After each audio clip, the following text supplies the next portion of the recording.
Hi hello ಎಲ್ಲರಿಗೂ ನಮಸ್ಕಾರ. ಎಲ್ಲರೂ ಹೇಗಿದ್ದೀರಾ? ಚೆನ್ನಾಗಿದ್ದೀರಾ ಅಂತ ಅಂದ್ಕೊಳ್ತಾ ಇದ್ದೇನೆ. ಇದು ಬುಧವಾರದ ಮಿನಿ ವ್ಲಾಗ್ ಆಗಿರುತ್ತೆ. ಬನ್ನಿ, ಇವತ್ತು ಪೂಜೆಗಂತ ಹೂ ಕಿತ್ಕೊಳ್ಳೋಕ್ಕೆ ನಾನು ನಮ್ಮನೆ ಹತ್ತಿರ ಇರೋ ಒಂದು ಸಣ್ಣ ತೋಟ ಇದೆ, ಸಣ್ಣ ತೋಟಕ್ಕೆ ಬಂದಿದ್ದೀನಿ. ಇಲ್ಲಿ ನಿಜವಾಗ್ಲೂ ಹೇಳ್ಬೇಕಂದ್ರೆ ಎಷ್ಟು ಕ್ಯೂಟ್ ಆಗಿರೋ ಹೂಗಳಾಗಿತ್ತಂದರೆ ನಿಜವಾಗ್ಲೂ ನನಗೆ ಎಷ್ಟು ಖುಷಿ ಅನ್ನಿಸ್ತಾ ಇತ್ತು, ಹೇಳ್ಕೊಳಕ್ಕಾಗ್ತಾ ಇರಲಿಲ್ಲ.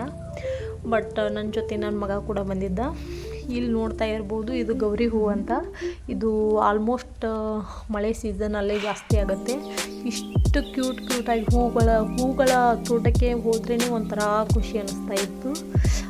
ಈ ಹೂಗಳನ್ನು ತಂದು ನಾನು ದೇವರ ಪೂಜೆ ಮಾಡಬೇಕಂತ ಅಂದ್ಕೊಳ್ತಾ ಇದ್ದೀನಿ. ಇವಾಗೆಲ್ಲ ಪೂಜಾ ರೂಮ್ ಕ್ಲೀನ್ ಮಾಡಿಕೊಂಡು ದೇವರ ಪೂಜೆ ಮಾಡ್ತಾಯಿದ್ದೀನಿ. ಲೈಫ್ ಅನ್ನೋದು ಒಂದು ಟ್ರೈನ್ ಥರ. ಅದು ಆ ಟ್ರೈನಲ್ಲಿ ಎಷ್ಟು ಜನ ಇಳ್ಕೊತಾರಂದರೆ ಹಾಗೆ ನಮ್ಮ ಲೈಫ್ ಕೂಡ ಹಾಗೆ ಎಲ್ಲಿ ಸ್ಟಾಪ್ ಬರುತ್ತೆ ಆ ಥರ ನಮ್ಮ ಜೀವನದಲ್ಲೂ ಜನ ಬರ್ತಾರೆ, ಪರಿಚಯ ಆಗ್ತಾರೆ, ಹೋಗ್ತಾರೆ, ಒಂದು ಅನುಭವ ಕೊಡ್ತಾರೆ. ಹಾಗೆ ಅಂತ ಲೈಫಲ್ಲಿ ಅವರು ಶಾಶ್ವತವಾಗಿರಲ್ಲ. ಇರುವಷ್ಟು ದಿನ ಎಲ್ಲರ ಜೊತೆ ಚೆನ್ನಾಗಿರೋಣ. ಎಕ್ಸಾಂಪಲ್ ಹೇಳಬೇಕಂದ್ರೆ ನಮ್ಮ ತಂದೆ ತಾಯಿ ಜೊತೆ ನಾವು ಇರುವಷ್ಟು ದಿನ ಚೆನ್ನಾಗಿರೋಣ. ನಮ್ಮ ಅಕ್ಕ, ತಂಗಿ, ಹಸ್ಬೆಂಡು, ಮಕ್ಕಳು ಅನ್ನೋರು ಎಲ್ಲರೂ ಒಂದು ಫ್ಯಾಮ್ಲಿ ಇದ್ದಾಗೆ. ಯಾರೂ ಇಲ್ಲಿ ಶಾಶ್ವತವಾಗಿರಲ್ಲ. ಒಂದು ಸಂಬಂಧ ಅನ್ನೋ ದೇವ್ರು ಕೊಟ್ಟು ವರ ಆಗಿರುತ್ತೆ.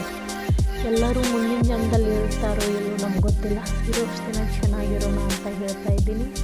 ಈ ದಿನ ಎಲ್ಲರಿಗೂ ಶುಭವಾಗಲಿ, ಎಲ್ಲರೂ ಖುಷಿಯಿಂದಿರಿ, ಇರುವಷ್ಟು ದಿನ ಎಲ್ಲರೂ ಚೆನ್ನಾಗಿ ಕಳೆಯೋಣ ಅಂತ ಹೇಳ್ತಾ ಇದು ಇವತ್ತಿನ ನನ್ನ ಶಾರ್ಟ್ ವಿಡಿಯೋ.